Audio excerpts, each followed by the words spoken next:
no tantas veces más pueda yo declarar, ¿sí?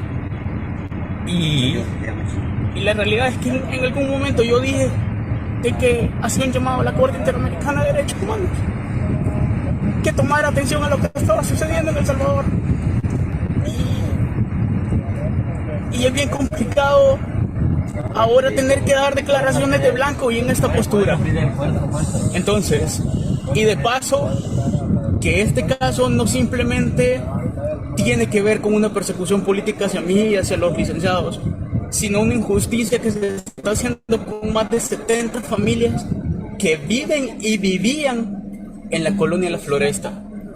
Entonces, definitivamente, si nos indignamos cuando vemos a un perro tirado a la calle, a un animal o a un gato, mucho más debería de indignarnos el trasfondo de este caso.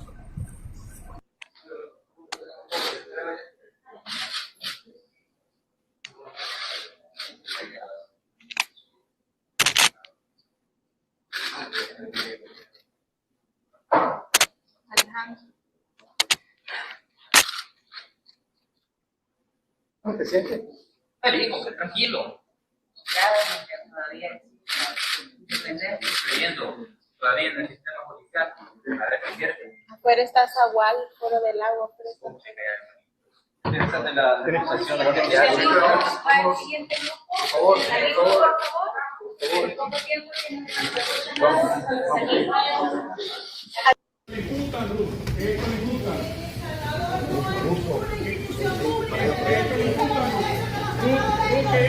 ¡Soy inocente!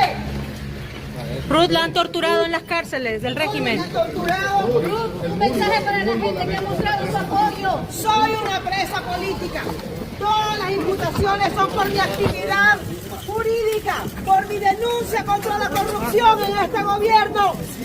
No hay ninguna institución pública que garantice derechos. Soy inocente y voy a demostrar mi inocencia. Quiero un juicio público. Quiero un juicio público. Tengo derecho que la gente sepa que me están enjuiciando.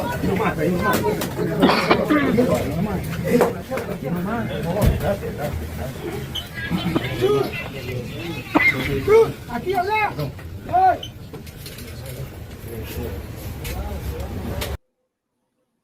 Sean bienvenidos todos los salvadoreños que se encuentran conectados, ya sea que lo vean en vivo o que lo vean en diferido.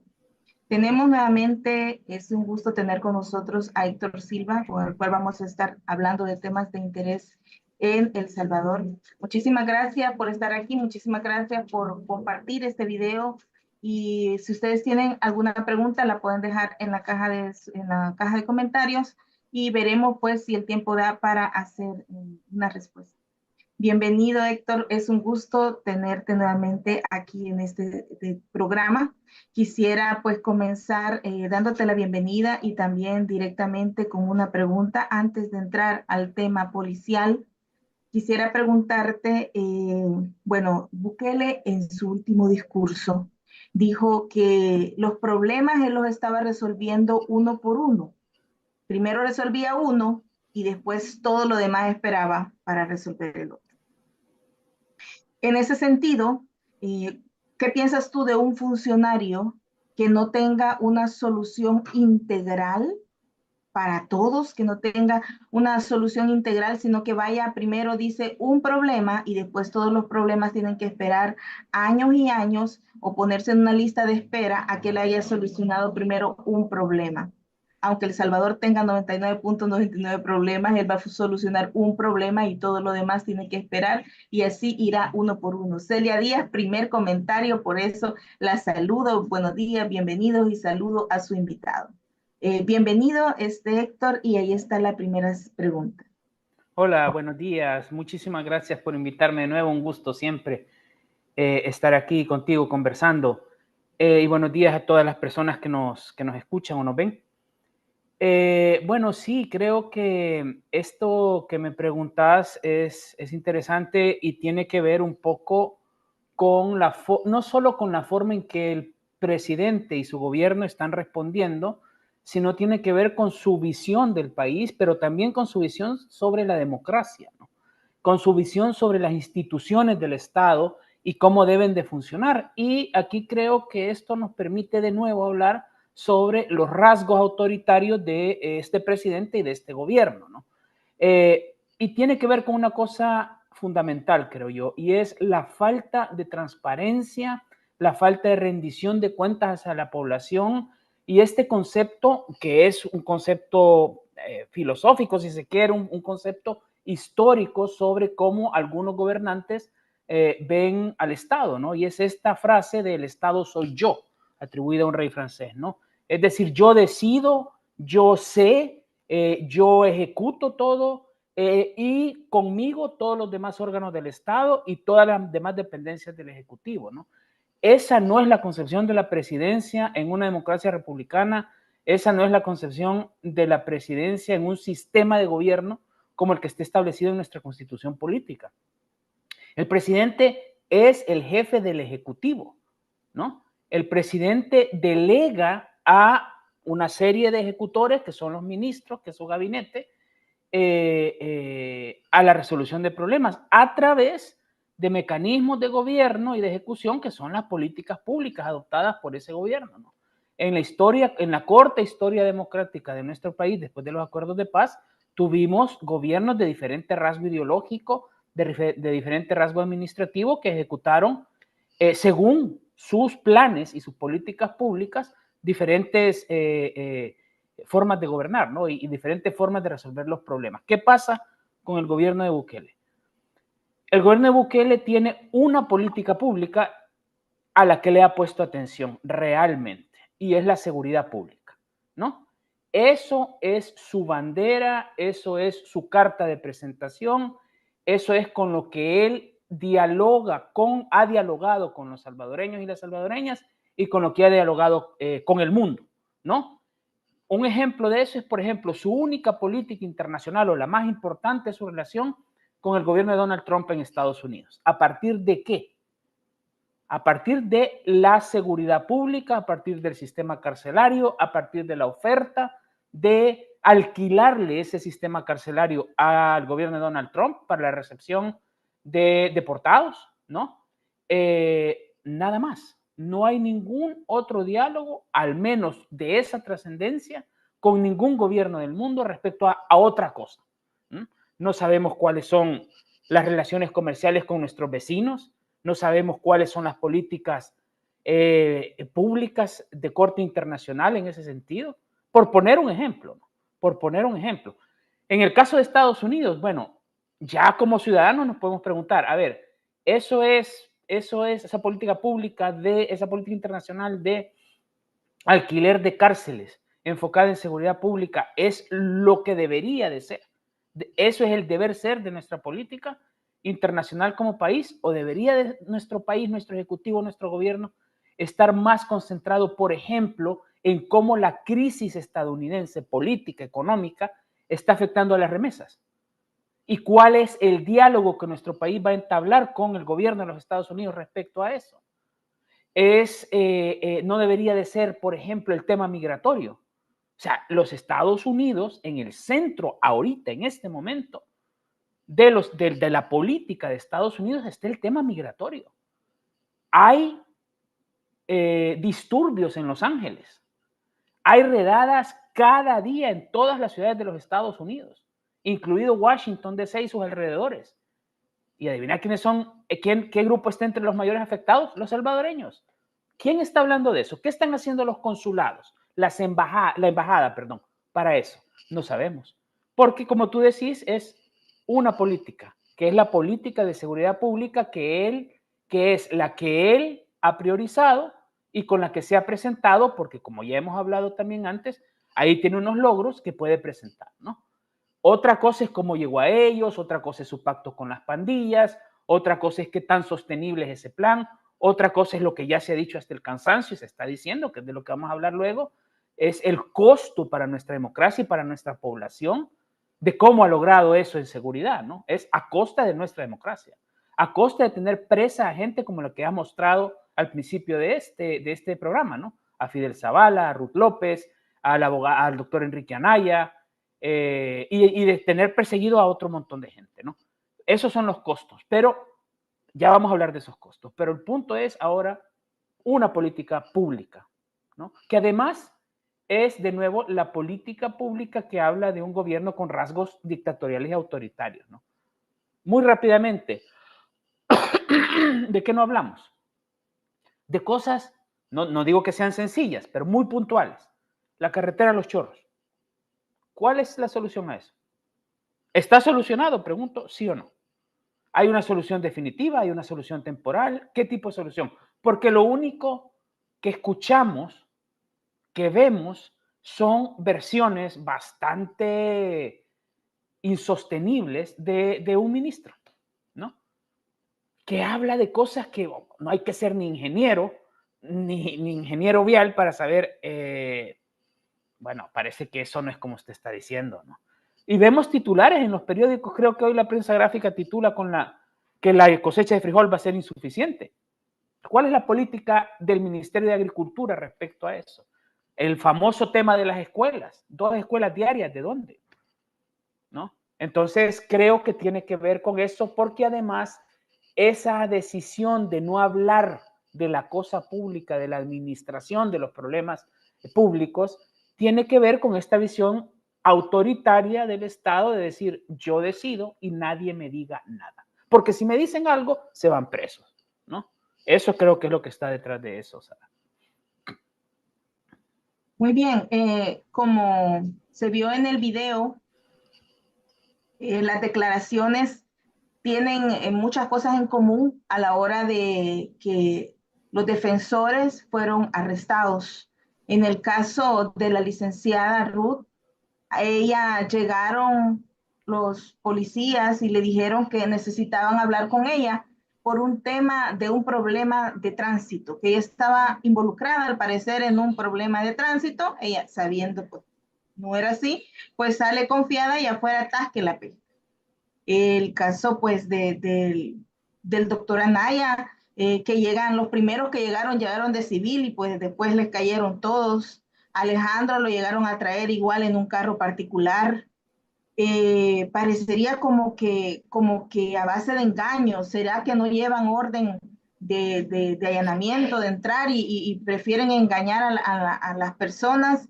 ¿Será que a ellos ya los tenían vigilados desde hace mucho, bueno, controlándoles su hora de llegada, de salida, a qué hora podían estar en la casa o a qué hora mayormente los podían pues agarrar? El debido proceso está totalmente ausente aquí en El Salvador. Pero la pregunta es, ¿será que ellos ya los tenían vigilados y ya era un plan desde hace mucho para ya solo llegar a atraparlos?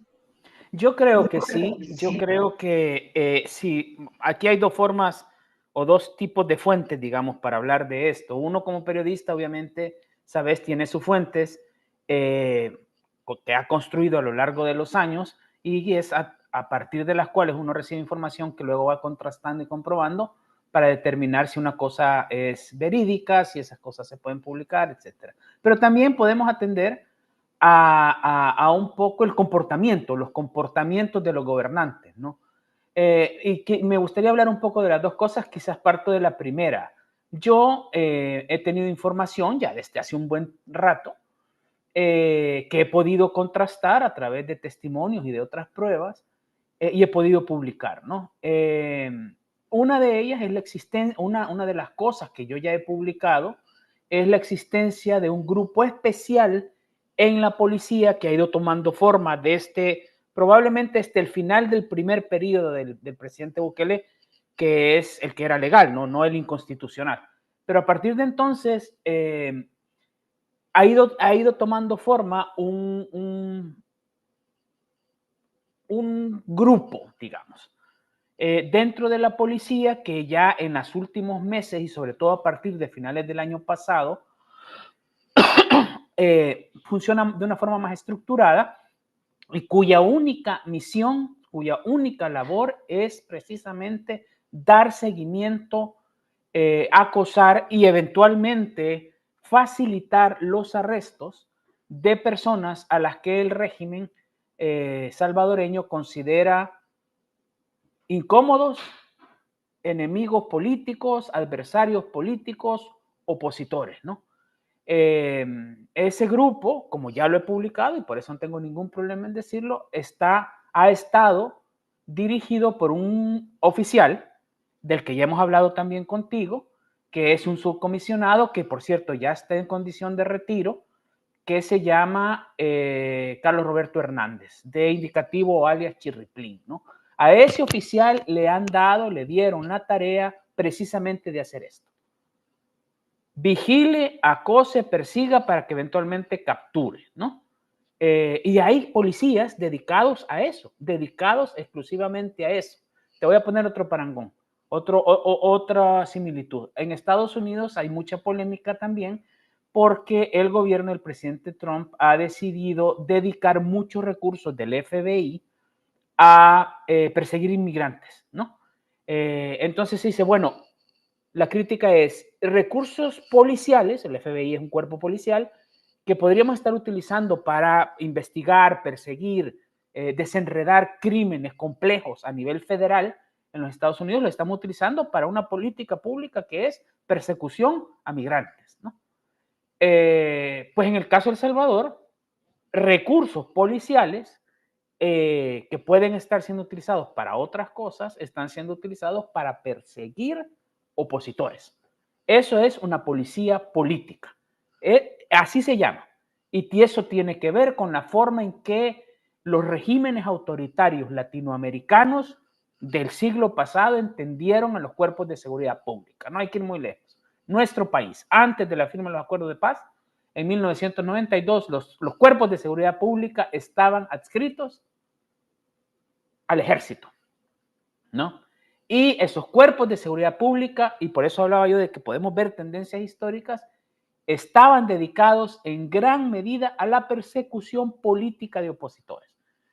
Persecución que incluía, de nuevo, perfilamiento, ¿no? Perfilar opositores, hacer listas, identificarlos, perseguirlos, acosarlos, capturarlos y o matarlos, ¿no? Eso es lo que estamos viendo en El Salvador. O sea, entonces sabemos que existe un grupo dedicado a eso, dirigido por un oficial retirado que había estado empleado y estaba siendo pagado por la PNC y pasa con un sueldo superior, muy, muy superior, a estar empleado por el Ministerio de Justicia y Seguridad Pública, ¿no? Un oficial que, de nuevo, aparece implicado por testimonios en casos que podemos calificar como casos políticos, empezando por el de Alejandro Mason, ¿no?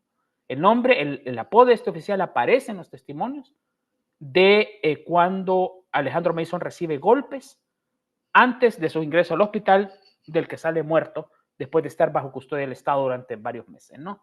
Y es el nombre que aparece en testimonios de personas que actualmente están siendo acosadas y perseguidas, ¿no? Entonces, ves los casos, ves las formas, los procedimientos en los casos que has mencionado y es exactamente eso, ¿no? Y luego tú añadís eso a testimonios de otras personas que han logrado salir de El Salvador o que dejaron de hacer lo que estaban haciendo y es exactamente lo mismo. Radiopatrullas, ya sea con marca o no de la PNC, pickups polarizados, a veces radiopatrullas, a veces simplemente pickups polarizados sin placas, se estacionan frente a una casa de interés y están ahí. Se van, regresan, a veces interactúan diciendo estas cosas, ¿no? Miren, necesitamos hablar con usted. La gente a veces abre, a veces no abre. Esto lo ves con testigos en casos importantes, con víctimas o familiares de víctimas en casos importantes. Y eso es un patrón, es un patrón. Lo que yo entiendo es que desde finales del año pasado se confecciona una lista de personas de interés para esa unidad, ¿no? Ahora ya sabemos que personas que estaban en esa lista están capturadas y ya sabemos que hay personas que están en esa lista a las que se intentó capturar. Hace 2 días lo denunciaron de nuevo los colegas del Faro, ¿no? Que estaban fuera del país, iban a regresar, los estaban esperando en el aeropuerto. y decidieron no regresar, ¿no? Y luego, en los casos que ya conocemos, que ya, bueno, que ya están las personas presas, están encarceladas, vemos este patrón y la pregunta que hace es sumamente válida. Bueno, ¿y por qué los engaños?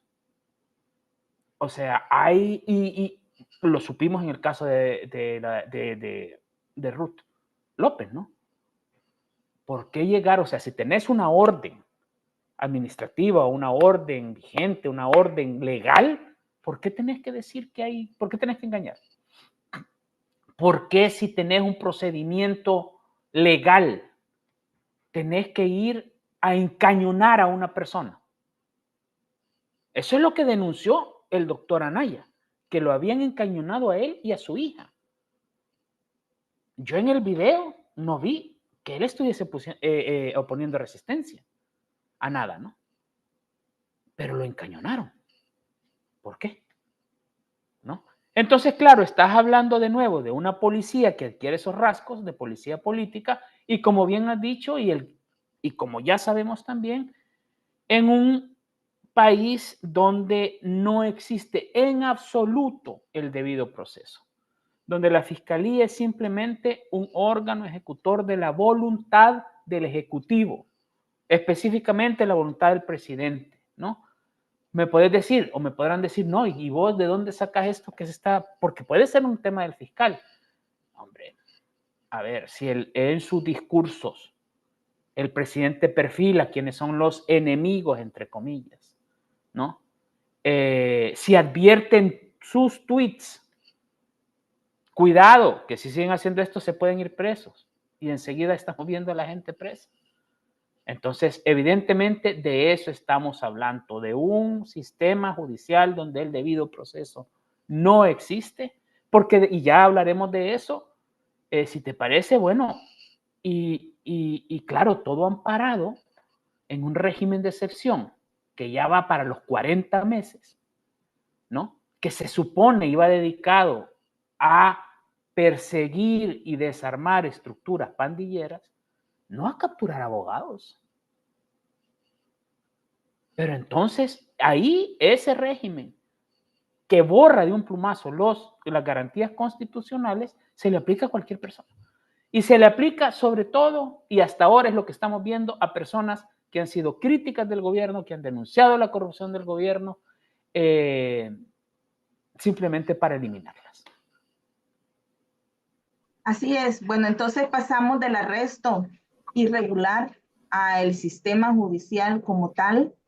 Yo entrevisté al abogado del pastor y presidente de la cooperativa El Bosque, el cual señalaba que no tenían pruebas por parte de la fiscalía y que aún así la jueza pues los dejó ahí por 6 meses más mientras prosigue.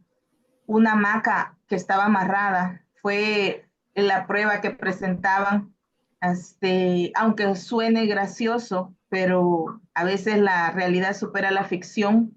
En el caso de la licenciada Ruth, pidió un juicio público porque sabe muy bien que un juicio con total reserva de información va a permitir que ella no se pueda defender como debería de ser. Y aquí tenemos jueces que en el caso del abogado de la cooperativa El Bosque y de Alejandro expresan que la jueza no dio no dio una resolución con al final argumentos jurídicos necesarios para demostrar por qué tomaba esa decisión. Y por el otro lado, pues la reserva de información y por el otro lado, otras anomalías, el sistema judicial salvadoreño, en el caso de Fidel Zavala, de igual manera, a él ya no lo agarraron por lo que los medios oficialistas dicen, porque sería doble juzgamiento, sino porque en primer lugar a los líderes de la floresta, yo cubrí todo el caso desde un principio. A los líderes de la floresta, pues los agarraron y dijeron que había sido resistencia agresiva. Pero cuando ellos los agarraron, tomaron video y pues cuando ellos los agarraron estaban trabajando en la tierra. y ellos se montaron, porque ellos también los engañaron, les dijeron que iban a ir a conversar. Ellos se montaron ellos mismos, ni siquiera los montaron. Y pues la resistencia agresiva que dijeron que tenían armas blancas eran sus pumas y sus corvos que estaban utilizando para trabajar en la tierra.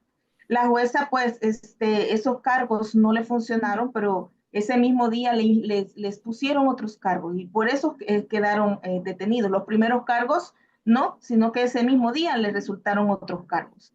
Entonces, pasamos de un arresto con irregularidades y nos topamos con el sistema judicial y con unos jueces totalmente también irregulares. ¿Qué opinas de eso? Es definitivamente, estás describiendo ese sistema judicial que ha perdido toda su naturaleza constitucional, ¿no? Un sistema judicial que simplemente es un depósito de trámites para dar alguna apariencia de legalidad para servir de nuevo como una oficina de trámites de la Fiscalía General de la República.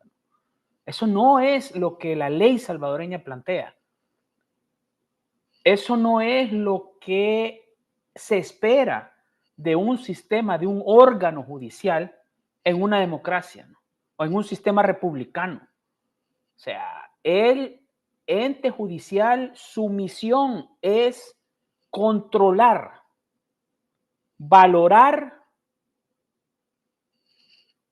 cómo el Estado ha ocupado su fuerza en casos en los que se supone que se ha roto la ley, ¿no? La garantía fundamental para que eso funcione es la independencia. Y aquí ya estamos hablando de independencia judicial, pero antes tenemos que hablar de la independencia del otro gran ente contralor en estos casos, que es la Fiscalía General de la República, que no es una dependencia del Ejecutivo. Es un ente que en una democracia funciona o debería de funcionar de una forma absolutamente independiente. No es el caso. La gran ironía aquí es el fiscal general de la República, con el que actualmente cuenta El Salvador, fue impuesto por los diputados del presidente con el argumento de que había que quitar al anterior porque no era independiente. No voy a entrar a valorar las funciones que realizó el licenciado Raúl Melara. Lo cierto es que comparás lo que hizo o intentó hacer en algunos casos Raúl Melara o fiscales anteriores. Ojo, la Fiscalía nunca ha sido una institución modelo en El Salvador. Ha sido una de las instituciones más criticadas. Pero ninguna de esas fiscalías anteriores, probablemente la de Romeo, ¿cómo se llamaba licenciado Barahona, hace mucho tiempo. Pero de esas fiscalías, supuestamente, esa última fiscalía de Melara no era una fiscalía independiente, sino que tenía ataduras políticas ese fiscal con el partido Arena. Y por eso había que quitarlo y poner a este otro fiscal. Entonces, bueno, si aquel lo quitaste porque no era independiente, se supone que estás poniendo uno que es independiente. Yo te digo, yo he cubierto la fuente judicial como periodista desde 1997. 1997. Hace casi 30 años ya. Yo nunca había visto una fiscalía más dependiente de un órgano ejecutivo que esta. Que no investiga a el órgano ejecutivo. Nada, nunca. Que enfila sus baterías contra las personas, organizaciones que el Ejecutivo considera adversarios políticos, ¿no?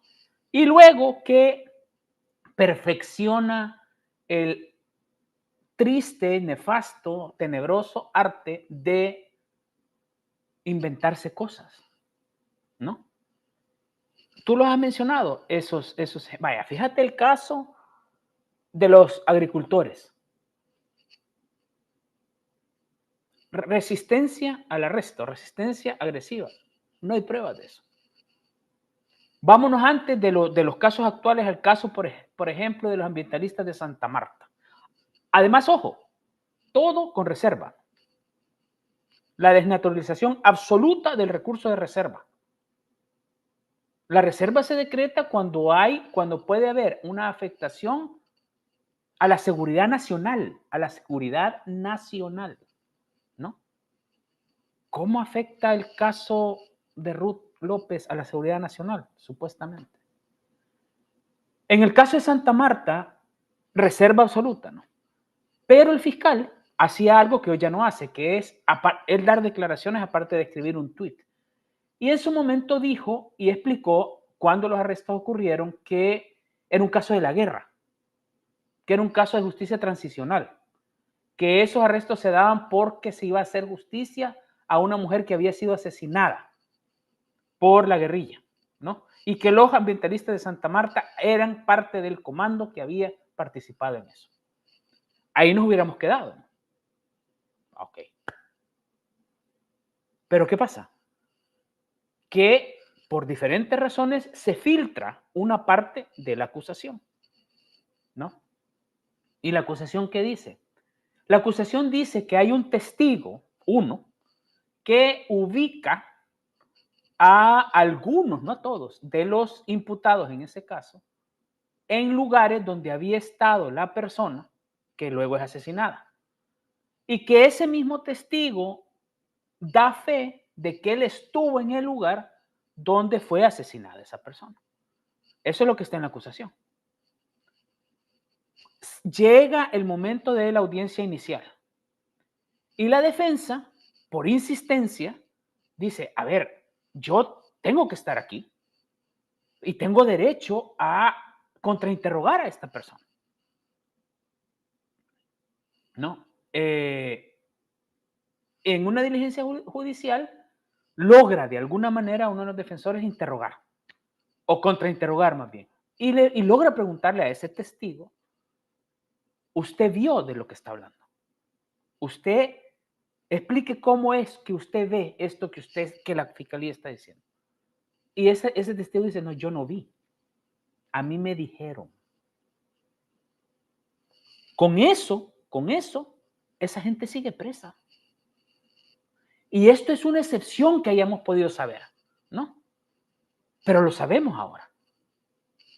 En el caso de Atilio Montalvo, por ejemplo, la acusación era, y ojo, que aquí esto se acompaña de todo el aparato propagandístico, de desinformación, de fake news, del oficialismo salvadoreño, porque a un caso, cuando se presenta un caso, se judicializa un caso, ocurre un arresto, ya antes han ocurrido algunos pasos.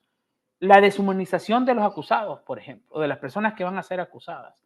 El lanzamiento a través de estas redes, plataformas, opinadores prepago, de toda esta gente, para crear una narrativa alrededor de una persona. Es corrupta, trabajó con el FMLN, trabajó con Arena, etcétera, ¿no? Es marero, defiende marero, todo eso es previo.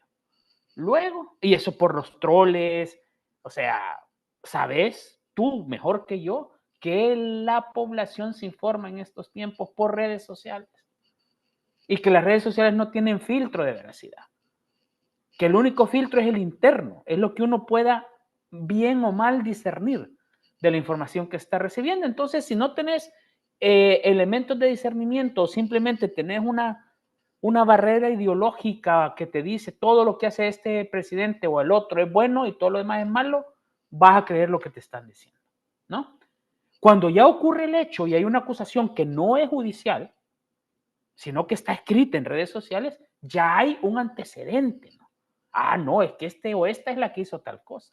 En el caso de Atilio Montalvo y la gente que capturan, ¿cuál era el tema? Están preparando un atentado dinamitero con bombas para el aniversario del presidente.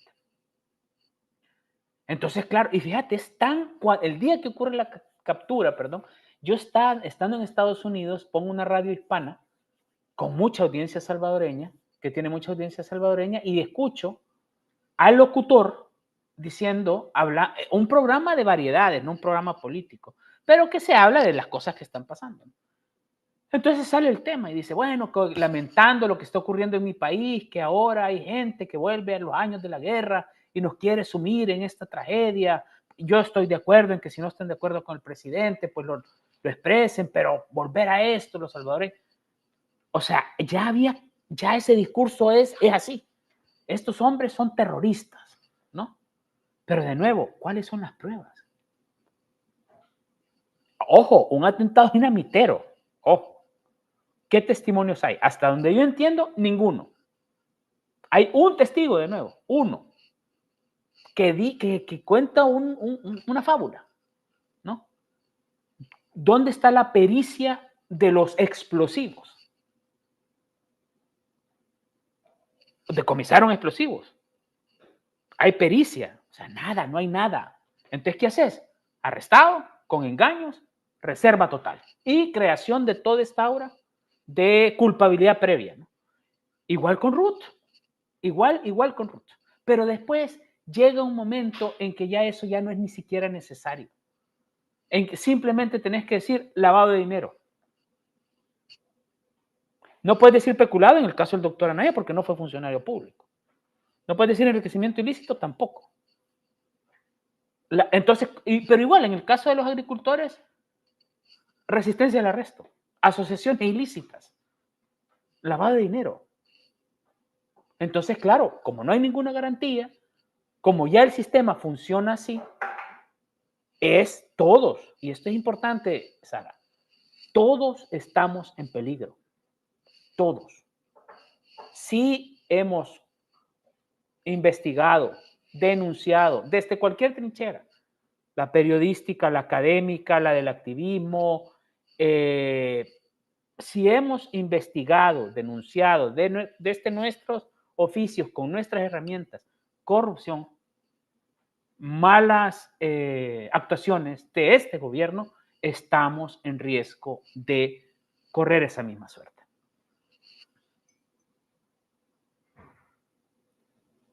Así es, pero también hablamos de una justicia selectiva. Estabas hablando de los delitos que le atribuyen, pero es gracioso pensar que yo vi un tuit, parece que fue de Berta, la licenciada Berta María de León, donde hablaba de Bukele. Ella lo conoció antes de entrar, que no era el magnate que es ahora. Tenemos a los diputados que cuando entraron pues eran unos salvadoreños normales, con deudas, con facturas y todo. Los vemos comprar propiedades de $500,000 y eso es algo que es público. Vemos a la familia presidencial llenándose de propiedades allá en el centro histórico. Los vemos con fincas, cafetaleros y ahora son con café de exportación. Con cremora sin cremora, valga el chiste. Los vemos comprando residencias de playa, pero ante esta justicia selectiva hay un enamoramiento o digamos un embobamiento, lavado de cerebro, como se le quiera decir, que hay unas personas, no solo los troles, hay unas personas que dicen, ay, pero si se compró una playa de $1,000,000 y no tiene de dónde, pues es que él se lo merece. Es increíble, pero yo lo veo en los comentarios de redes sociales porque los chequeo todos los días y es mi segundo oficio.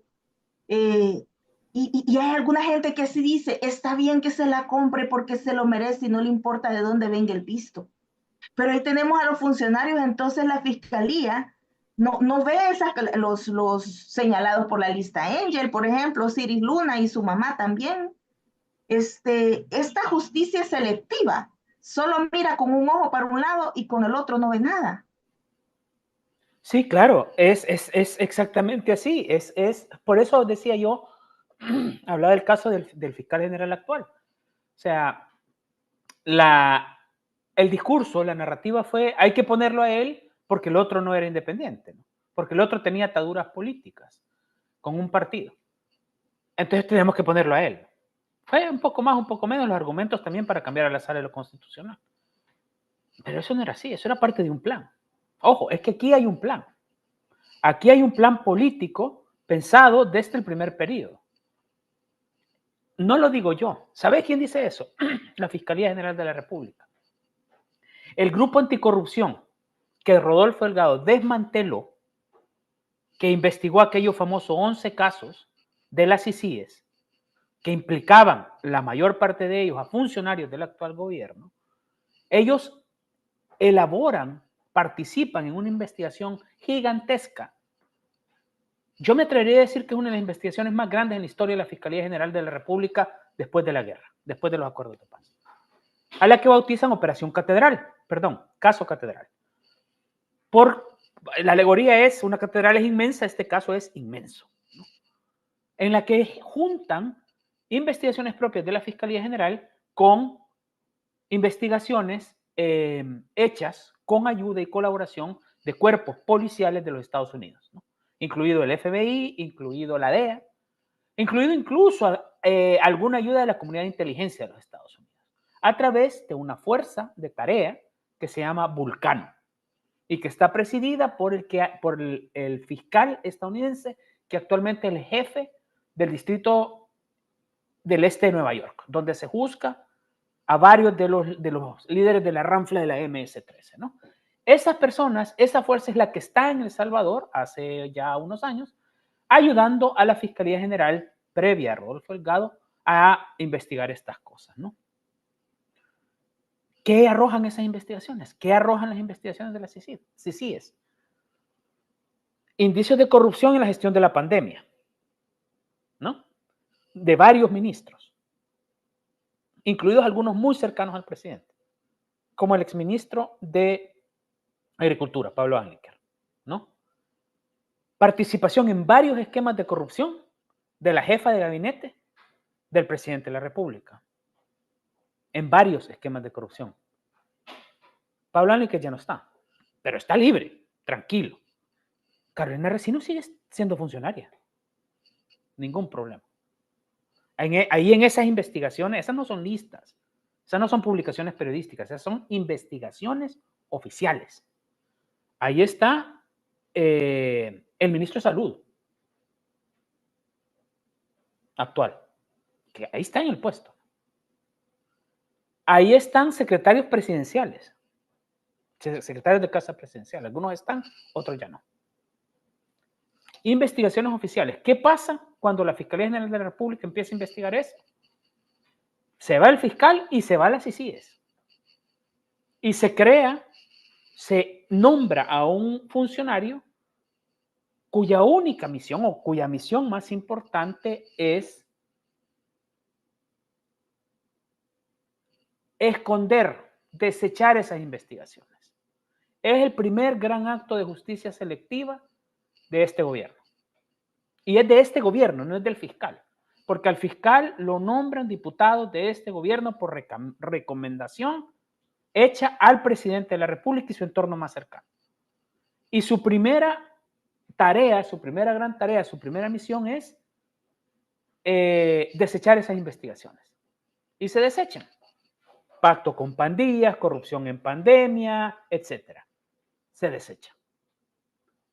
Y empieza entonces, a la par que está eso ocurriendo, un proceso de criminalización de quienes denuncian o han denunciado aquello,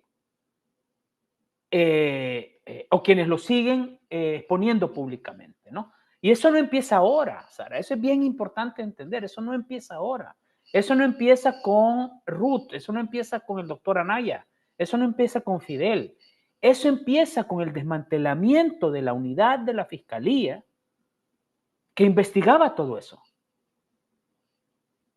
Desmantelamiento de la unidad, no sé si destrucción o ocultamiento de los archivos que ahí había, persecución de los fiscales que hicieron eso. Esos fiscales no están en El Salvador, esos fiscales están en exilio forzado. Esos fueron de los primeros. Ahí empieza la persecución política, ¿no? ¿Ejercida por quién? Por el fiscal general de la República, porque él es el que llega y desmantela eso. Empieza ahí, pero antes ha empezado con los magistrados de la Corte Suprema de Justicia, los legales, a los que quitan. Ya eso está establecido, está contado por diversos medios periodísticos en El Salvador de cómo llegan a amenazarlos con cárcel, con daños físicos, si no firman sus renuncias. Ahí empieza esa persecución, con el objetivo de tapar lo propio y perseguir a quien critica, ¿no?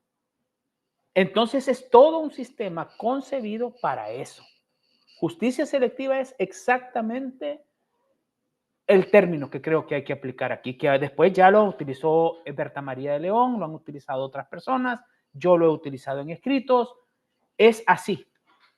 O sea, el único mérito para no investigar o para investigar y criminalizar es un mérito político.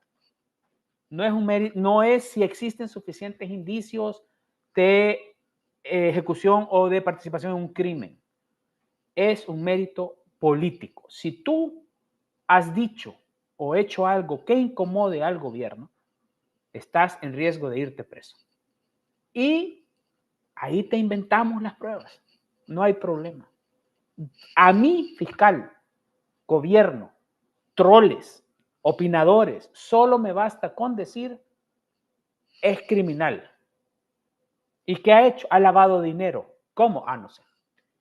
Pero la fiscalía, bueno, sí, pero está bajo reserva. ¿Por qué está bajo reserva? Y si protestás por estar diciendo que todo esto está bajo reserva, preso también. Es eso. Así es. El día de ayer me escribía alguien por Messenger y me decía, Sarita, yo he escuchado aquí, me decía, he escuchado que en los consulados salvadoreños van a pasar la información al gobierno de dónde están las personas indocumentadas. Y me decía, Sarita, ¿será cierto que por medio de los consulados también nos controlan a quienes opinamos en contra del gobierno? ¿Será? Porque para mí los consulados no están haciendo la función que deberían de ser. ¿Qué piensas tú de eso? Mira, yo sí creo, yo estoy de acuerdo con la persona que te dijo eso. Yo tengo evidencia, eso todavía no lo he publicado, pero estoy en esa investigación, pero ya tengo alguna evidencia de que hay consulados en los Estados Unidos en donde hay personas, algunas de ellas, por cierto, bajo direcciones de este subcomisionado Hernández, Chirriplín, para obtener información de personas de interés, entre comillas, ¿no? ¿Cómo? Recordad que en los consulados funcionan oficinas, no en todos, pero en varios, del RNPN. Funcionan duicentros. Los salvadoreños, salvadoreñas que queremos, que necesitamos ir a renovar documentos, tenemos que dar nuestra información, incluida dirección en los Estados Unidos, teléfono en los Estados Unidos. Yo ya he visto en redes sociales teléfonos, direcciones de personas a las que el gobierno considera de interés, residentes en los Estados Unidos. No solo eso. En los consulados se puede renovar el pasaporte, ¿no? Ahí están los asientos de pasaporte. Esa información que está en propiedad única y exclusivamente del gobierno de la República, del órgano ejecutivo, a través de la Dirección General de Migración. Un asiento, unos datos, unas fotografías. Esas fotografías yo ya las he visto circulando. ¿De dónde las sacan? No las pueden sacar de otro lado. No las pueden sacar de otro lado. Las sacan de esas instancias del gobierno. A través, en algunos casos, según testimonios que tengo, de consulados. Entonces sí, eso es parte de. Eso es parte de. Es decir, de nuevo, es el uso. Empezamos hablando de la policía política, ¿no? De esta unidad al mando de este señor Chirriplín. Pero esa es solo la policía. Hemos hablado de la Fiscalía General de la República. Pero la persecución viene por todos lados, por todos los órganos, por todas las instancias. Consulados, servicio exterior. Bueno, hay casos que han sido públicos, que han sido denunciados públicamente, de personas de interés para el gobierno a las que han ido a sus casas en ciudades, países extranjeros a notificarlas. Agentes salvadoreños, a veces cónsules o vicecónsules. Eso no funciona así. O sea, eso incluso es una intromisión en la soberanía del país donde eso está ocurriendo, porque las únicas instituciones autorizadas para ejercer la fuerza punitiva del Estado son las policías de esos estados, no un cónsul extranjero. ¿No? ¿Qué ha pasado ya? ¿Qué ha tratado de hacer el gobierno, por ejemplo? Emitir a través de un sistema de justicia que controla órdenes de alerta rojas de Interpol. Siempre hasta ahora, Interpol ha dicho, esos son casos políticos e Interpol no participa en eso y las han denegado. Porque claro, el legajo que una fiscalía tiene que mandar a Interpol tiene que tener algún nivel de seriedad, algún elemento de prueba, pero si estás mandando algo que dice, es que sospechamos que cometió que estaba involucrado en un atentado terrorista. Enséñame los indicios de prueba. No hay nada, por supuesto que van a decir. Además, todo el mundo tiene internet, todo el mundo sabe lo que está ocurriendo en El Salvador. Entonces, sí, decía, hay un uso de esas instituciones del Estado para la persecución al Ministerio de Hacienda. Desde el principio, la persecución a los medios de comunicación, no solo al Faro, empezó con, antes que la Fiscalía, dos ministerios, el Ministerio de Trabajo y el Ministerio de Hacienda, que recibieron órdenes de inspeccionar exhaustivamente a medios de comunicación. La primera denuncia pública de persecución, no denuncia, aviso público de persecución a un medio de comunicación que hizo el presidente hace muchos años fue al Faro en una conferencia de prensa que dijo se les está investigando por temas hacendarios. Y en ese momento el Faro tenía ya encima el Ministerio de Hacienda. Y otros medios y periodistas los teníamos. Nunca encontraron nada. Ministerio del Trabajo, inspecciones laborales. Y hey, el Estado, el gobierno está en todo el derecho de hacer eso, en todo el derecho. Pero lo hacen una vez, lo hacen otra vez, lo hacen otra vez, lo hacen otra vez. No encuentran, no pueden activar cosas, se lo inventan. Entonces, no solo son policía, fiscalía, ahora servicio exterior, es también Ministerio de Hacienda, lo han utilizado, Ministerio de Trabajo. El uso del Estado para represión. De eso estamos hablando. En el caso del periodismo, quiero hacerte una pregunta. Cuando he estado cubriendo, que no soy periodista, pero mi respeto para el periodismo, porque una cosa es crear contenido, una cosa es generar contenido y otra cosa es el periodismo profesional, pero incluso hay personas en esta época ya moderna, creadores que nos ha tocado en cierto momento fungir como tal. En el caso de cuando he ido a cubrir conferencias, los policías que están ahí toman fotografías directamente del rostro. A mí me han tomado fotografías directamente al rostro, también a otros compañeros que están ahí cubriendo. En el caso de Bukele, en su discurso, que se refirió a los periodistas, incómodos para él, no como periodistas, sino que como pseudo periodistas, y se refirió a ellos como operadores políticos, que los periodistas, tanto en el extranjero, dice, como aquí, son operadores políticos. ¿Qué piensas tú de eso que dijo Bukele? De nuevo, es un discurso típico de un dictador, de un presidente autoritario que no tolera la crítica, la investigación, las denuncias, como debería de ser en una democracia saludable, ¿no? Pero no es el primero. O sea, Daniel Ortega, Hugo Chávez, Javier Milei en Argentina, es el mismo discurso. Javier Milei es un poco más subido de tono e insulta, ¿no? En vivo, en declaraciones, en redes sociales, a través de medios pagados, insulta, creando de nuevo esa narrativa, ¿no? Esa narrativa de enemigo, deshonesto, enemigo de la gente. Bueno, Donald Trump en Estados Unidos es lo mismo, ¿no? Entonces es operadores políticos. ¿De quién? O sea, operador político es el fiscal general de la República. Ese es un operador político. Operador político es el suboficial encargado de perfilar, acosar y perseguir criminalmente a críticos y opositores. Operador político es las personas que controlan, pagan, dirigen a los troles del gobierno. Y ya si me apuras, operador político son personas que no son funcionarios o funcionarias públicas y desempeñan labores importantísimas en el gobierno, como los hermanos del presidente. O la operadora política venezolana, que en la práctica es la jefa de gabinete del gobierno, o ha fungido como tal. Esos son operadores políticos, ¿no? Quieren que hablemos de medios de divulgación y comunicación, porque yo no los llamaría periodísticos, por supuesto que no, que son operaciones políticas a favor de un actor político. Diario El Salvador, Canal 10.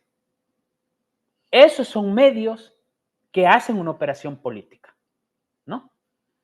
El tema de tildar a periodistas de medios tradicionales que son críticos, o a la prensa independiente o periodistas independientes que somos críticos, es simplemente parte de ese esquema y esa táctica de criminalización, estigmatización, para crear a un enemigo público al que luego pues esté justificado capturar, de nuevo, ojo, capturar, torturar, quitarle sus derechos y eventualmente quitarle la vida. Eso es importante, es que ese es el camino. Yo he hablado de esto desde hace 6 años. Lo que me decía todo el mundo es, estás exagerando. Eso no es así. Bueno, ya vamos por todos los pasos. Ya vamos por todos los pasos. Perseguidos, perfilados, exiliados, presos, y ya hay muertos. Y ya hay muertos. Esa es una operación política nefasta a la que hay comunicadores que sirven. Esos son operadores políticos. O, por ejemplo, todos estos comunicadores académicos, troles, opinadores en canales de televisión, lo que se llama la oposición controlada, ¿no? Lo que se da de llamar en eso. Yo no los escucho, pero bueno, tengo redes sociales, entonces veo, a veces veo lo que dicen, lo que opinan. Y lo que me parece siempre curioso es cómo tratan de darle vuelta a las cosas para normalizar la situación.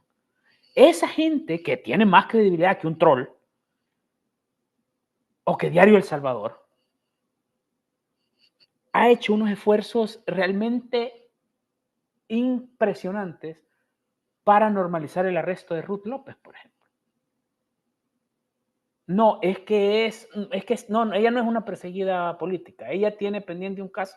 ¿Por qué? ¿A dónde? ¿Cuáles son las pruebas, los indicios? ¿No? O sea, simplemente porque usted lo dice, porque usted está repitiendo un discurso. Nos podrán decir a nuestros periodistas que ustedes hacen lo mismo. Repiten un discurso, repiten este discurso del dictador o repiten este discurso de la corrupción.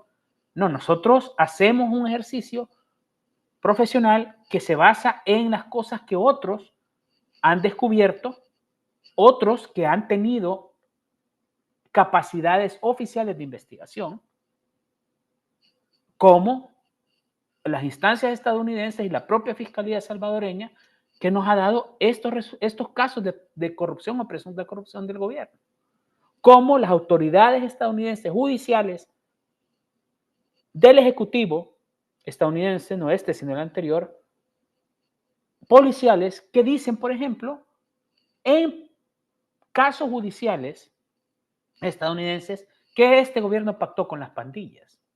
Claro, entonces el presidente cuando habla de eso, porque no habla de eso, dice, esto lo dicen operadores políticos.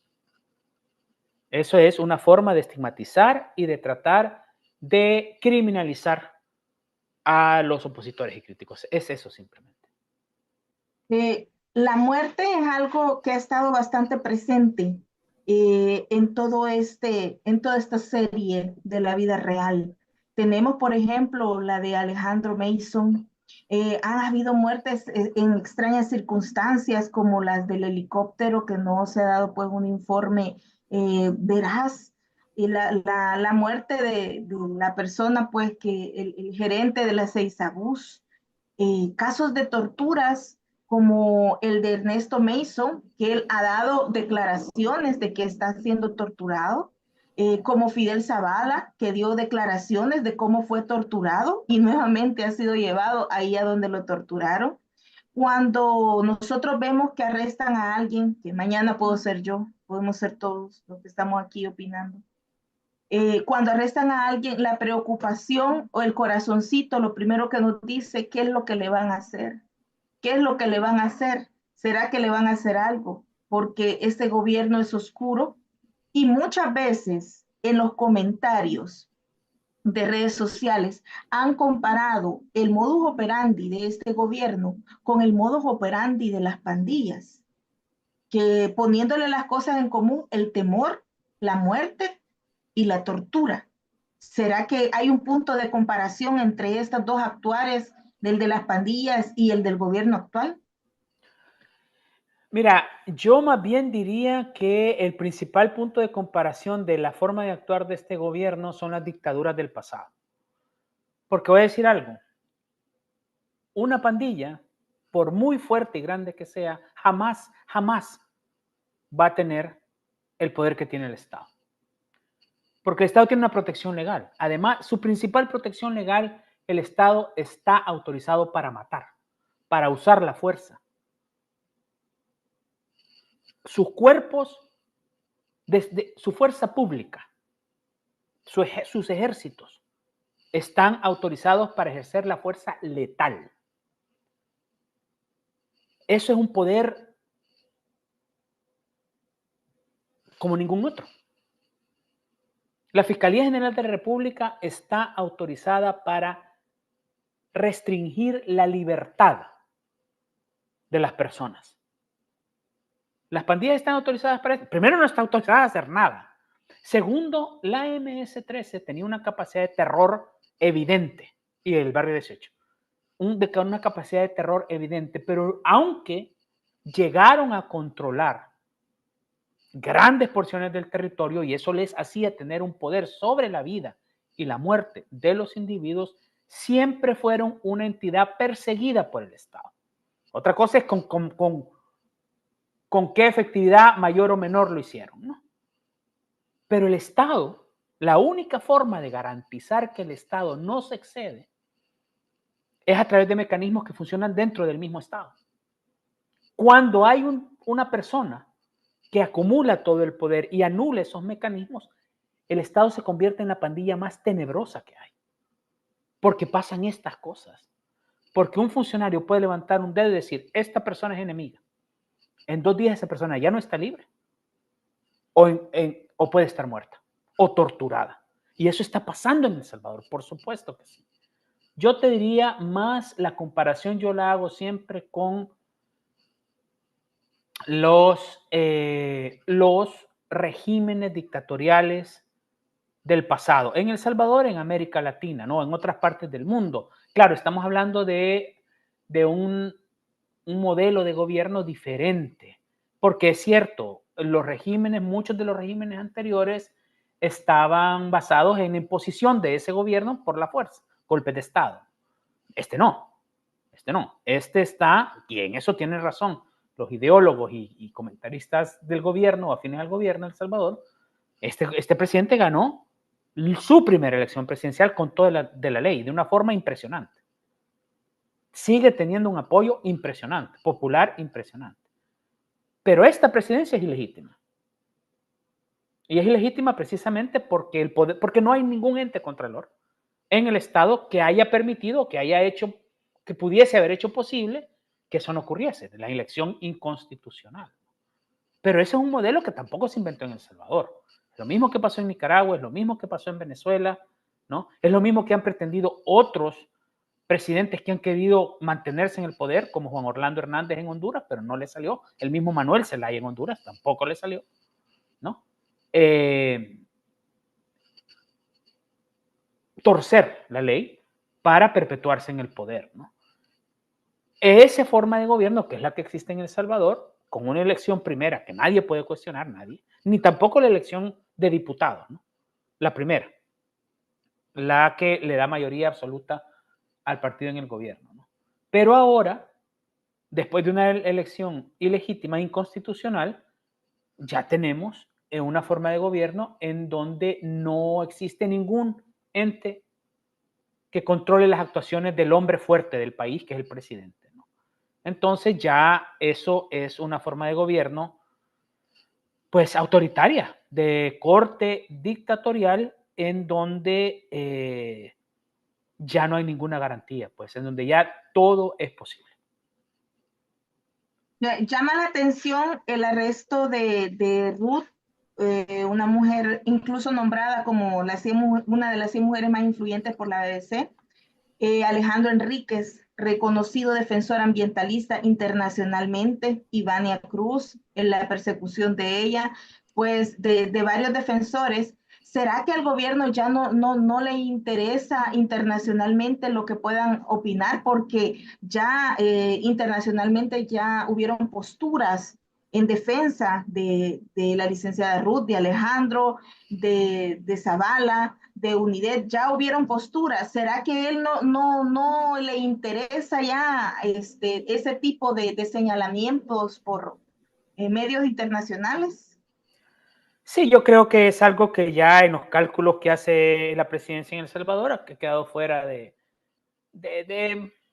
valoración, digamos. Yo creo que desde el gobierno salvadoreño se ve la presión internacional como algo que no es relevante, ¿no?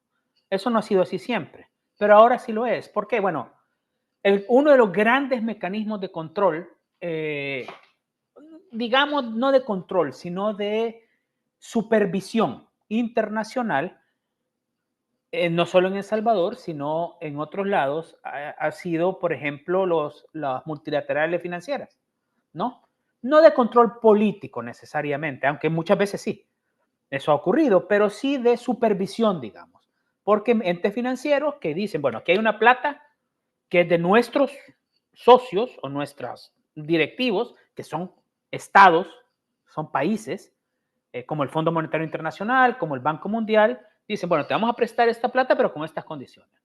Generalmente las condiciones son económicas, financieras, y por eso los famosos ajustes, ¿no? No puedes gastar más de lo que te ingresa, etc.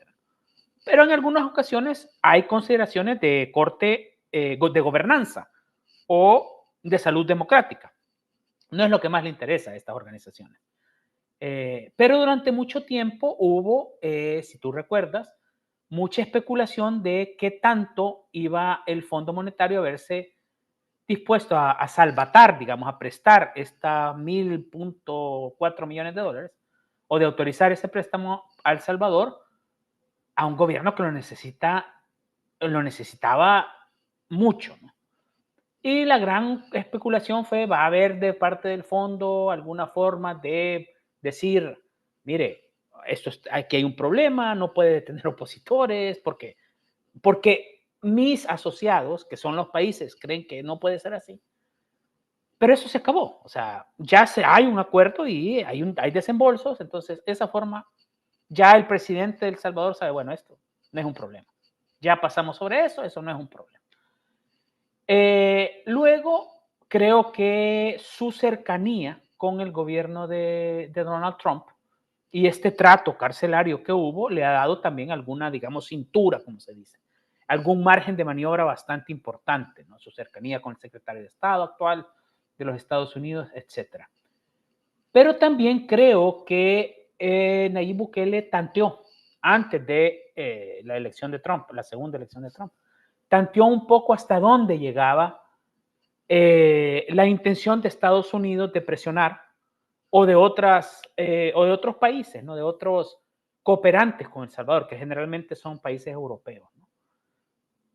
Y realmente, aparte de los primeros momentos de la administración de Biden, donde hubo las sanciones a Carolina Recinos, a Osiris Luna, a Ernesto Sanabria, a Cristian Guevara, a toda esta gente, eso ahí quedó, ¿no? Y la administración Biden, no la de Trump, tomó una decisión de dejar estar a Bukele. Y eso le dio alas, o sea, supo, bueno, esta gente ya no va a decir nada, entonces vamos, pues. Y eso se vio Por ejemplo, en Estados Unidos hubo el caso de una congresista estadounidense, Norma Torres, muy crítica de Bukele, que terminó poniendo una demanda, o no una demanda, pidiéndole al FBI que investigara amenazas que le llegaron a hacer a su casa en California salvadoreños empujados un poco por este discurso de odio, ¿no? Entonces, al final, el embajador estadounidense que mandó el gobierno de Biden, o que nombró el gobierno de Biden, ha tenido una actitud bastante displicente, digamos, bastante de apoyo al presidente. Y la Unión Europea y todas estas instancias, aunque ahora están diciendo muy tímidamente, no está bien, pero vos no has visto ningún gobierno de ningún lugar cuestionando casos como el de Ruth López, que quizás es la persona más visible internacionalmente en todo esto. No lo he visto. Sí, ve solidaridad, por supuesto, con las personas perdón, que se tienen que ir del país, que de la noche a la mañana tienen que empezar a hacer su vida en otros lados. Ves solidaridad. Ves algunas expresiones oficiales de condena de gobiernos muy locales o de parlamentos locales, como el Parlamento Vasco en España, que es una autonomía, que acaba de que hizo una condena formal en el caso, en varios casos, ¿no? Pero no ves nada más que eso. No ves más bien lo que yo veo, pero empezás a ver algunas cosas. Por ejemplo, la Unión Europea sí acaba de hacer un comunicado por el tema de la ley de agentes extranjeros, ¿no? Eso es nuevo, eso no había ocurrido. Pero en general no, la comunidad internacional ha sido más bien muy tímida, muy displicente, diría yo, en condenar esto, ¿no? Así, incluso en Estados Unidos, sí hay como una dicotomía, como una cosa, o sea, la condena siempre de todo el mundo muy dura al régimen de Nicolás Maduro, que es terrible, es un régimen asesino, es un régimen criminal, etc. Pero nada más, o sea, condenas a este tipo de abusos, pero lo que sí tenés es que han sido las mismas acciones del gobierno y del presidente las que han llamado la atención de la prensa internacional, sobre todo, no necesariamente por casos como el de Ruth, o de los presos recientes, o de la persecución reciente, sino el tema de la cárcel, del SECOT y del envío de los venezolanos. Eso generó una cobertura masiva en todos los medios más importantes de Estados Unidos, donde ya lo que se decía de Bukele no es el hombre agresivo, el gobernante agresivo que arriesga con temas como el Bitcoin, que no sé, cool, millennial, el selfie, sino, no, este es un autoritario. Y utilizar la palabra, ¿no? USA Today, New York Times, Wall Street Journal, Los Angeles Times, CNN, todos. Wall Street Journal, que no es ni por ser, nadie puede decir del Wall Street Journal que sea un medio de Soros. Es uno de los medios políticamente más conservadores de los Estados Unidos. Pero es un medio serio, no es Fox News. Entonces, y ellos ya también hacen eso. Aquí de lo que estamos hablando es de un gobierno autoritario. El País de España, Le Monde en Francia, la Deutsche Welle en Alemania. Esa narrativa sí se ha creado, ¿no? Pero en cuanto a condena oficial es todo muy tímido, ¿no? Muy timorato. Hay una pregunta, Héctor, que a mí me hacen seguido en redes sociales. Una pregunta muy difícil, la verdad. Me dicen, Sarita, pero ¿y entonces qué hacemos, Sarita? ¿Qué hacemos? Nosotros, ¿qué podemos hacer para recuperar nuestro país? ¿Cuál es la ruta? ¿Para dónde le damos? ¿A quién seguimos? Nos da miedo darle otra vez la confianza a alguien y que nos vuelva a defraudar. ¿Y ahora para dónde le damos? ¿Qué podemos hacer? Sabemos el problema, pero ¿qué podemos hacer de ahora en adelante nosotros como salvadoreños? Mira, es un momento, yo me hago esa pregunta también a un nivel personal, ¿no? Porque uno arriesga, se pone en riesgo uno mismo, pone en riesgo la familia. Y claro, pueden decir, pero vos no estás aquí. No, pero estuve y cuando estaba me persiguieron, me intentaron criminalizar, acosaron a mi familia. me sometieron a campañas de desprestigio, a campañas de persecución que tuvieron afectaciones directas. Gracias a Dios, en mi caso, no a mi libertad. Las afectaciones al final son personales, ¿no? Pero estamos en una situación que yo solo puedo comparar con lo que yo entendí y viví cuando en El Salvador había guerra, ¿no? Donde se eliminaba el adversario, donde había listas, donde la policía servía para perseguir, donde la fiscalía no era más que un ente para armar tamales, como se dice popularmente, y dicen popularmente en El Salvador, ¿no? Todo eso que existía antes existe hoy. No es lo mismo, no es lo mismo todavía, y no creo, espero en Dios que no lleguemos ahí, porque en aquellos tiempos los muertos aparecían en las calles, en los campos, en los alambrados de los campos, eso aparecía ahí. Eso es lo que anunció Monseñor Romero. Eso existía. Pero todo este tema político de uso del Estado, del que hemos estado hablando durante esta entrevista, eso es lo que yo veo ahora. Y las personas que pelearon para cambiar eso, desde todos los bandos, porque no fue ni solo desde la izquierda, ni solo desde la derecha, fue desde todos los bandos, se enfrentaron con un problema. Llegaron a un embudo, y es cuando ya no existía ningún espacio ciudadano. Eso lo dicen los libros de historia, de unos y de otros. Cuando se acabó el espacio ciudadano, vino la violencia. En El Salvador se está acabando muy rápidamente el espacio ciudadano. No está del todo acabado, porque si no, tú no podrías estar haciendo lo que estás haciendo. Si no, no existiría, aunque sean 3 diputados de oposición, no existirían. No existiría la prensa que existe, la que va quedando, pero ahí está. Pero esa es la intención de este gobierno, cerrar todo ese espacio ciudadano. ¿Qué hacemos los salvadoreños? Esas, yo te digo, desde mi perspectiva, son decisiones personales. Cada quien sabe lo que sacrifica, cuál es su disposición, cuál va a ser su relación con el país, si se va a quedar, si se va a ir. Y desde ahí va a tomar una decisión. Claro, al final del día, en estos casos, cuando ya se acaban los espacios ciudadanos, sí, las respuestas individuales de una persona o de 2 o de un pequeño grupo pueden ser muy inspiradoras, pero eso no es lo que genera cambios, ¿no? Lo que genera cambios es la decisión de una ciudadanía. Decir, ya basta, hasta aquí, ¿no? El gran problema es que cuando no hay espacios para decir estas cosas, se genera violencia. Ojo, no violencia ciudadana. La violencia primera es la del Estado, porque estos espacios no se pueden cerrar sin violencia, porque arrestar a una persona, porque es un adversario político, eso es violencia. Desaparecer a una persona, aunque sea 2 días, una semana.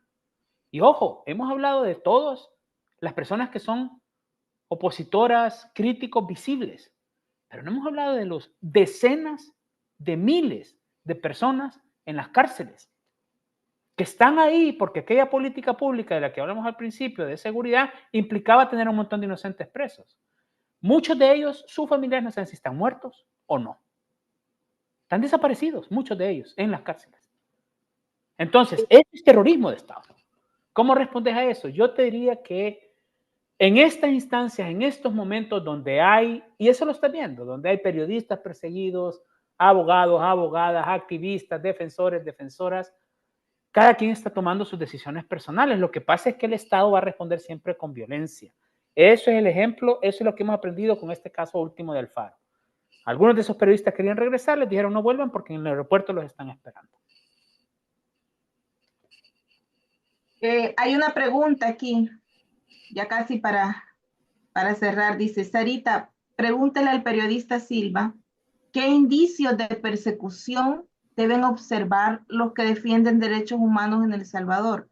Es decir, ¿qué pistas indican que un arresto político inminente? Y digamos que no solo los defensores, ¿verdad? Sino que las personas, digamos, de interés para ellos, que cuáles son los indicios que uno, aquellos foquitos, aquella red flag que uno debe decir, ¿qué pasa aquí? ¿Será que hay indicios o que son tan meticulosos que no se da cuenta uno hasta que ya lo tienen pescado? No, yo creo que no son tan meticulosos todavía, creo que son bastante evidentes. A ver, yo creo que hay algunas señales. Primero, cuando uno empieza a aparecer de forma recurrente en estas redes sociales, en estas cuentas troles, en la boca de estos opinadores prepago, en las bocas de los medios oficiales o en las páginas, o en esas redes sociales, cuando uno empieza a aparecer, empieza a aparecer el nombre de uno, le hacen un meme ofensivo, etcétera, ya uno tiene que parar las antenas, ¿no? Porque eso significa algo. Cuando hay presencia policial inusual cerca de los sitios que uno frecuenta, la vivienda, el trabajo, la universidad, cosas que no son normales. Y creo que eso todos los salvadoreños y salvadoreñas sabemos que es normal y que no es normal. Al final del día, todos los salvadoreños y salvadoreñas en la actualidad, antes de este gobierno, habíamos vivido 30 años en un estado de cosas que tenía muchas imperfecciones, mucha violencia, pero donde la Contraloría del Estado funcionaba de alguna manera, ¿no? Entonces, y donde yo como periodista no me acuerdo de un caso en que tuviese a la policía encima, ¿no?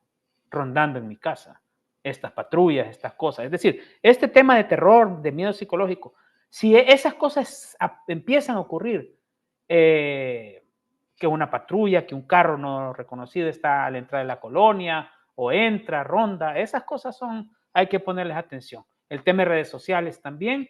Y luego si perciben alguna actividad de otras instituciones del Estado que no es normal. O sea, si esas personas nunca han tenido un problema de impuestos, por ejemplo, han declarado siempre su renta, pero de repente le vamos a hacer una inspección en una empresa de algún emprendedor o a tal, vamos a ir a hacer una inspección laboral. Ahí es el instinto un poco, ¿no? El instinto un poco de decir, bueno, y tomárselo en serio, tomárselo en serio. Ya estamos a estas alturas, lo que te decía antes era, no sean exagerados. No sean exagerados, pero ya está la gente presa, ¿no? Entonces, ¿cuál es el objetivo del gobierno? Entonces, es que los salvadoreños veamos, oigamos, pero no digamos nada. 3 cositas que se decían mucho antes. Eso creo que tú lo dijiste en una pregunta que hiciste. ¿Es esto como las pandillas? Y yo te decía, bueno, es un poco más como los regímenes dictatoriales, pero en ese sentido, también ese es el lema pandillero, ¿no? Ver, oír y callar. Ese es el objetivo. Que no existe un espacio cívico para hablar, para denunciar. Entonces, ¿querés estar aquí tranquilito? Tener tu negocio, ir a la universidad, silencio. Silencio. No molestes y vas a estar tranquilo. Eso por ahorita. Pero si después todo el mundo está tranquilo porque ya eliminaron todas las voces, vienen otras cosas. Nicaragua es la hoja de ruta de esto, o una de las hojas de ruta, ¿no? Los empresarios que han guardado un silencio absoluto, totalmente antipatriótico. Ahorita pues sí, callados, salen en la foto, tal, no sé qué, la inversión. Pero el día de mañana, cuando alguien que tenga el poder diga, a mí me interesa ese rubro de negocios, entonces vos, empresario, me vas a dar. No, bueno, a la cárcel. Otra cosa. Sí, dime. Otra cosa que me preguntan acerca del despojo de tierras. Y me lo han preguntado las mismas personas que están siendo despojadas. Personas humildes, pero muy sabias. Y me dicen, Sarita, una persona ya octogenaria, yo siempre he vivido aquí, toda mi vida he vivido aquí. Me dice, Sarita, pero si a todos los pobres nos van a desterrar, ¿nosotros para dónde nos vamos a ir? Si El Salvador no se va a estirar, El Salvador no va a nacer un día con más kilómetros. O sea, si a todos los pobres nos están desterrando, ¿y nosotros para dónde nos vamos a ir? Es que mira, ahí precisamente eso es un gran ejemplo del futuro. O sea, claro, este estado de cosas tiene un límite. Históricamente ha tenido límites. O sea, las dictaduras, los autoritarismos han terminado y nunca han terminado bien. Sobre todo cuando todos los espacios se cierran, porque llega un momento en que como ya no hay ninguna válvula de salida, la olla de presión termina explotando, ¿no? Con algún tipo de violencia social, política. Violencia política ya hay, ya hemos hablado de eso. Violencia social, bueno, o sea, tanto es el tema de callar que si vos pensás en el caso de Atilio Montalvo, él y su grupo eran personas que iban a la calle a protestar de forma pacífica, no poniendo bombas, ¿no? De forma pacífica. Cuando ya el gobierno dijo, no, aquí nadie va a hacer eso, preso. ¿Verdad? Pero esas son, vaya, en una sociedad sana, es como el cuerpo humano, ¿no? Te herís, te infectás, el propio cuerpo supura y entonces una sociedad sana saca sus problemas, sus preocupaciones, expresándose, votando por uno, por otro, ¿no?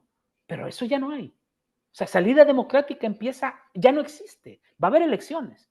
¿Y quiénes van a ser los candidatos? ¿Cuáles van a ser las opciones? Si el mismo presidente dijo en su segundo discurso de toma de posesión, pulverizamos a la oposición. El Salvador votó por un sistema democrático de partido único. Eso es un contrasentido, ¿no? Pero si esa salida no existe, pero además estás creando un problema social que no tenés capacidad de atender, porque ese señor que te dijo eso, ¿y dónde se va a ir? Se va a ir a la extrema pobreza. Y ahí es donde la gente se desespera, ¿no? ¿Qué hacían los salvadoreños y salvadoreñas cuando antes, o siguen haciendo, para huir de esa extrema pobreza? Venir a los Estados Unidos. Pero eso es cada vez más difícil. Aquí nadie es bienvenido ya. ¿Qué vas a hacer? Entonces, te vas a crear un problema social que no vas a poder enfrentar. Y me temo que la única respuesta del gobierno, de este gobierno, va a ser seguir siendo la violencia. Eso es lo que es realmente aterroriza, ¿no? Hay una frase que escuché por ahí que dice, sigamos el gobierno, no va a poder meter presos a todos. Pero la verdad es que sí da temor, a mí me da temor, a mí me da temor. Yo hablé con Alejandro unos meses antes de su arresto. Lo acompañé a ver un caso de una carbonera aquí en Ciudad Arce. Cuando veníamos hablando de las fichas que la PNC había hecho de nosotros. Y yo en son de broma le dije, Alejandro, ¿y qué piensas tú de las fichas? Y me dice, Sarita, me dice, la verdad es que no son fichas que nos criminalizan, que somos criminales, me dice, pero sí son fichas que estamos ahí señalados y tarde o temprano. Y le digo yo, ¿y no te da temor? ¿Cómo no? Me dice. A Fidel lo entrevisté y él estaba un poco más confiado. Me dice, porque yo le dije, Fidel, la gente teme por ti. Yo le dije, la gente dice que te vayas fuera de cámara y me dice, no teman. Él todavía creía en el sistema judicial. El temor está latente, el temor está latente, pero hay muchos que dicen, pero sigamos porque no van a poder encerrarnos a todos. Pero, ¿qué piensas tú? ¿Será ahí ya independiente, como dices, cada quien que va a tomar sus propias decisiones y a lo que se arriesga? Es que así es, o sea, al final somos ciudadanos que somos ciudadanos de un país que vive por afuera de las garantías que ofrece la democracia. Entonces, así como Fidel confiaba, porque decía todavía, bueno, hay un sistema judicial, ¿no? Donde puedo yo defenderme, pero no, nadie se puede defender en este sistema judicial. Nadie puede controvertir las acusaciones de la fiscalía, no puede. O sea, Ruth López salió gritando pidiendo un juicio público. Ella no va a tener un juicio público. Y ahorita la ley, como la entiende y la ejecuta este gobierno y este Estado, no, está bien, 6 meses presa. Y eso es legal, entre comillas, ¿no? Entonces no hay ninguna garantía. No hay ninguna garantía. O sea, las personas que están en esa lista, que haya una unidad, que con esto empezamos, especial de la policía para perseguir gente, eso es violencia y eso es lo que tenemos enfrente. Nada más por ahora. Y han habido muchos comentarios, pues no los he leído para aprovechar el tiempo, que todavía abusé un poquito más de él, dice, pero dice Mayra Montiel, lo que más le duele es ver a tantos niños, lo que más me duele es ver a tantos niños con hambre y grandes necesidades y tener unos padres que no ni trabajo tienen, dice, por culpa de esta dictadura, dice Rama, ¿dónde están las campañas de planificación para la gente de escasos recursos? No planifican, dice, no, pues no hay campaña. Dice Polo, nunca subestimes la maldad de un dictador porque lo único que tiene que perder ya es absolutamente todo. Georgina, Fidel confió en los organismos internacionales. Sandra Rivas, Dios nos ampare y proteja cuando un pueblo no puede, su mano de justicia, la mentira siempre saldrá y la verdad siempre tarde o temprano saldrá a la luz, dice. Todo el que tenga perfil político, dice, corre peligro. Entonces yo, la verdad, algunas palabras que quieras decirle a las personas que han opinado, te han saludado desde Virginia, desde varias partes del extranjero también. No, bueno, muchísimas gracias y muchísimas gracias por oír. Siempre revitaliza entender que hay salvadoreños y salvadoreñas que tienen interés en lo que está pasando en el país, que pueden ver más allá de esta cortina que impone la narrativa oficial, ¿no? Y ojo, de eso se trata, de hablar, de discutir, pero es difícil cuando, de nuevo, no hay espacios cívicos, pero precisamente esto que vos estás haciendo aquí, lo que ellos y ellas están haciendo, eso es el espacio cívico. Eso es discutir, ¿no? Eso es hablar de las cosas que pasan. Controvertir un discurso dentro de los límites de la democracia. E incluso si hay acusaciones penales contra personas opositoras o críticas, aspirar a que exista un sistema de justicia en la que se pueda solventar esas cosas. Pero eso ya no existe. Eso ya no existe. Una pregunta muy interesante que no la quiero dejar de hacer. ¿Los funcionarios públicos de Bukele estarán exentos de la dictadura? Bueno, ahí el principal ejemplo, el primero es Alejandro Mason. Bastó con que alguien, él, no sé quién, dijera, este es un traidor, y ahí está la respuesta. Esa es la respuesta que hay a esa pregunta. Excelente. Bueno, nuevamente, muchas gracias por haber estado aquí y espero nuevamente volver a tenerte porque la verdad es que necesitamos, como tú dices, espacios como estos para seguir pues teniendo la última lucecita que nos queda. La última lucecita que nos queda, pues hay que agarrarla. Y en este mar de redes sociales donde nos informamos, donde nada se puede comprobar si es cierto o no, donde la inteligencia artificial el día de mañana a mí me pueden sacar en otro lugar, la inteligencia artificial es hacerme un video.